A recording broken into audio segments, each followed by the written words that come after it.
Hello दोस्तों, आप सभी का स्वागत है आपके अपने यूट्यूब चैनल पर।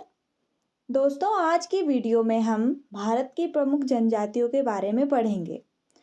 जनजातियों का अर्थ, विशेषताएं तथा विभिन्न राज्यों में पाई जाने वाली प्रजातियों या जनजातियों का अध्ययन करेंगे।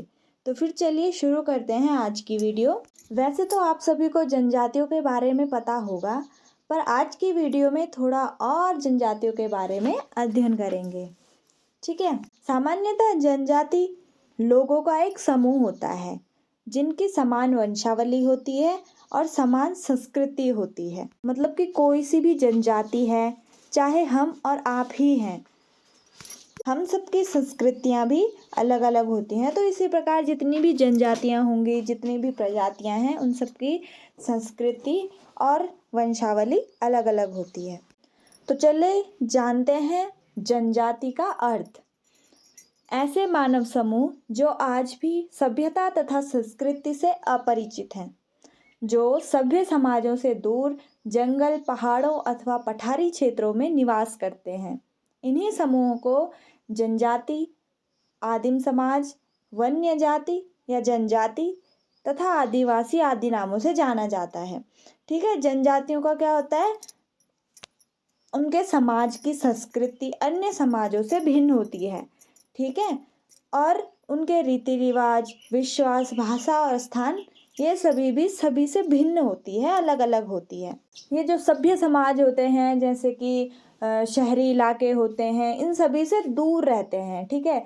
मतलब जंगलों में, पहाड़ों में, पठारी क्षेत्रों में इनका समाज इस प्रकार से भिन्न होता है सभ्य समाजों से।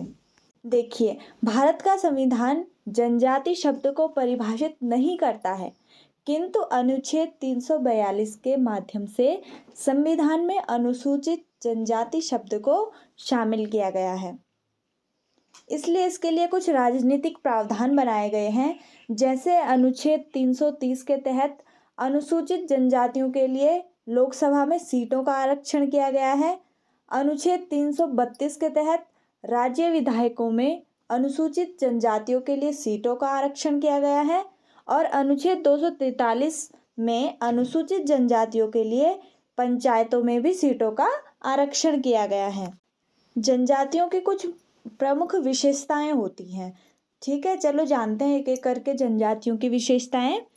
पहली है, प्रत्येक जनजाति का अपना एक नाम होता है। मतलब देश में जितनी भी जनजातियां होंगी, उन सबके नाम अलग अलग होते हैं जिनके द्वारा उन्हें पहचाना जाता है। दूसरी विशेषताएं है निश्चित भूभाग या सामान्य भूभाग जिसे कहते हैं। ठीक है। जनजातियों का संबंध किसी निश्चित भूभाग से होता है। मतलब कोई एक जनजाति होगी तो वो एक निश्चित भूभाग में निवास करती है और उसके जितने भी सदस्य होंगे वो सामुदायिक भावना के तौर पर एक दूसरे के साथ रहते हैं। तीसरी विशेषताएं है सामान्य भाषा। जनजाति की अपनी एक सामान्य भाषा होती है जिसका उपयोग वे अपने विचारों का आदान प्रदान करने के लिए करती है। मतलब हम सब की भाषाओं की अपेक्षा उनकी भाषा बहुत अलग होती है। अगली विशेषताएं हैं, प्रत्येक जनजाति की अपनी एक सामान्य संस्कृति होती है। जनजातियों की क्या होती है, एक निश्चित संस्कृति होती है, सामान्य संस्कृति होती है। इसके अंतर्गत जनजातियों का व्यवहार, नियम, प्रथाएं, परंपराएं, धार्मिक विश्वास और जादुई क्रियाओं का समावेश होता है।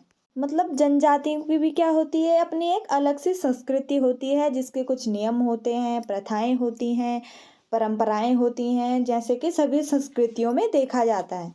अगली विशेषता है शिक्षा का अभाव। जनजातियों में क्या होता है, शिक्षा का बहुत अधिक अभाव होता है। हालांकि भारत सरकार ने उनके लिए भी शिक्षा के लिए कुछ प्रावधान किए हैं, कुछ नियम बनाए हैं, फिर भी जनजातियों में शिक्षा का अभाव देखने को मिलता है। अगली विशेषता है अंतर्विवाह।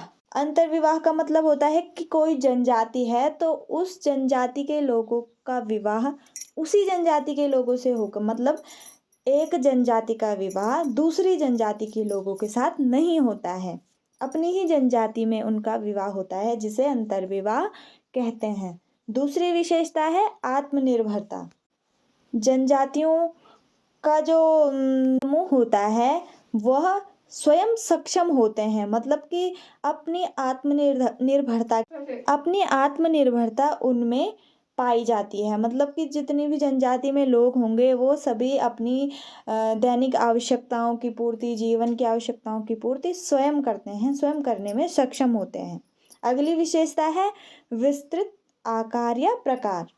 जनजातियों का भी क्या होता है, एक विस्तृत आकार होता है, कई परिवारों का संकलन है। इसमें वंश, समूह, गोत्र और गोत्र के संयुक्त रूप भ्रातृदल होते हैं। इस तरह जनजाति भी क्या लेती है, एक अपने संगठन का विस्तृत आकार ले लेती है। ठीक है, इस प्रकार की जनजातियों में भी बहुत सारी विशेषताएं पाई जाती हैं। और भी अधिक विशेषताएं होंगी, लेकिन मैंने कुछ लिमिटेड विशेषताएं ले रखी हैं। अब हम भारत के राज्यों की कुछ जनजातियों के बारे में पढ़ेंगे, प्रमुख जनजातियों के बारे में। भारत की जनजातियां देश के लगभग सभी राज्यों में फैली हुई हैं, अलग अलग राज्यों में। ठीक है, इनके रीति रिवाज और रहन सहन सभी से एकदम अलग होते हैं। ठीक है, जनजातियां भारतीय आबादी का एक महत्वपूर्ण हिस्सा होती हैं और ये भारतीय संस्कृति की क्या है, एक अमूर्त राष्ट्रीय विरासत है और भारत की जनसंख्या का एक अभिन्न अंग है। तो चलिए हम अब विभिन्न राज्यों में पाई जाने वाली प्रमुख जनजातियों का अध्ययन करेंगे। जम्मू कश्मीर में पाई जाने वाली प्रमुख जनजातियां गुज्जर, बकरवाल, बोतो, बल्ती, गद्दी, बोट, पुरिकपा, सिप्पी, चांगपा, मोन, गर्रा और बेड़ा। लद्दाख में चांगपा। हिमाचल प्रदेश में गद्दी, गुज्जर, कन्नूरा, किन्नरा, भोत, बोध, पंगवाला, लाहौला, गारा। उत्तराखंड की प्रमुख जनजातियां हैं थारू, जौनसारी, बुक्सा, भोटिया, राजी। उत्तर प्रदेश की हैं गोंड, खरवार, थारू, सहरिया, भोटिया, बुक्सा, चेरों, बेगा, पनिका, अगरिया, जौनसारी, राजी, भूतिया, परहिया। बिहार की हैं संथाल, गोंड, खरवाल, ओरो, थारू, असुर, अगरिया, मुंडा, पातर, खारिया, कोल, बंजारा, बेड़िया, बेगा। इसी प्रकार से छत्तीसगढ़ में है गोंड, अगरिया, कंवर, ओरो, ढाका। ठीक है, बहुत सारी जनजातियां, सवर, भेना। फिर झारखंड में है संथाल, ओरो, मुंडा, हो, भूमिज, खारिया, खरवार, लोहरा, माहिल। ठीक है, पश्चिम बंगाल में संथाल। ठीक है, बेड़िया, भूटिया, ये सभी जनजातियां। उड़ीसा में गोंड, गोंड, कोल्हा, संथाल, सौरा, मुंडा, ओरो, शबर। फिर मध्य प्रदेश में हैं बहुत सारी जनजातियां गोंड, भील, कोरकू, सहरिया, कोल, बेगा, पनिका, प्रधान, मवासी और सोर, भरिया, खैरवार। फिर राजस्थान में मीणा, भील, गरसिया, भील, सहरिया। ठीक है, ये सभी जनजातियां हैं, आप इसको पढ़ लेना। गुजरात में भील, ढोढिया, दुबला, राठवा, वर्ली। ठीक है, चौधरी। दमन दीव में दुबला, हलपति, वर्ली, कोंकण, ढोडिया। फिर महाराष्ट्र में भील, गोंड, कोली, महादेव, डोंगर, कोली, वर्ली, ठाकुर, ये सभी। मिजोरम में लुशाई, चकमा। नागालैंड में नागा, ओ, सेमा, लोथा, कोन्याक। मेघालय में गारो, खासी, जैंतिया, हाजोंग, राभा, मिकिर। फिर सिक्किम में भूटिया, लेम्पू, लेप्चा, तमांग। फिर त्रिपुरा में त्रिपुरी, तिपेरिया, रियंग, ओरंग, मेक, चकमा, हलम, जमतिया। इसी प्रकार अरुणाचल प्रदेश में है नीशे, गलोंग, तागिनी, मिश्मी। ठीक है, असम में बोरो, मिरी, राभा, करबी। फिर मणिपुर में, आंध्र प्रदेश में, ठीक है, सुगाली, लंबाड़ी, बंजारा, कोया, गोंड। फिर कर्नाटक नेकड़ा, कोली, धोर, मराठी। फिर तमिलनाडु में, केरल में पनियन। ठीक है, तेलंगाना चेंचू। अंडमान और निकोबार में निकोबारी, जारवा, शैम्पेन, ओंग, अंडमानी, सेंटिनल। ठीक है, आप लोग इसे अच्छे से पढ़ लेना। ठीक है, लेकिन ये प्रमुख राज्यों में पाए जाने वाली जनजातियों के नाम थे। तो आज की वीडियो में हम इतना ही करेंगे।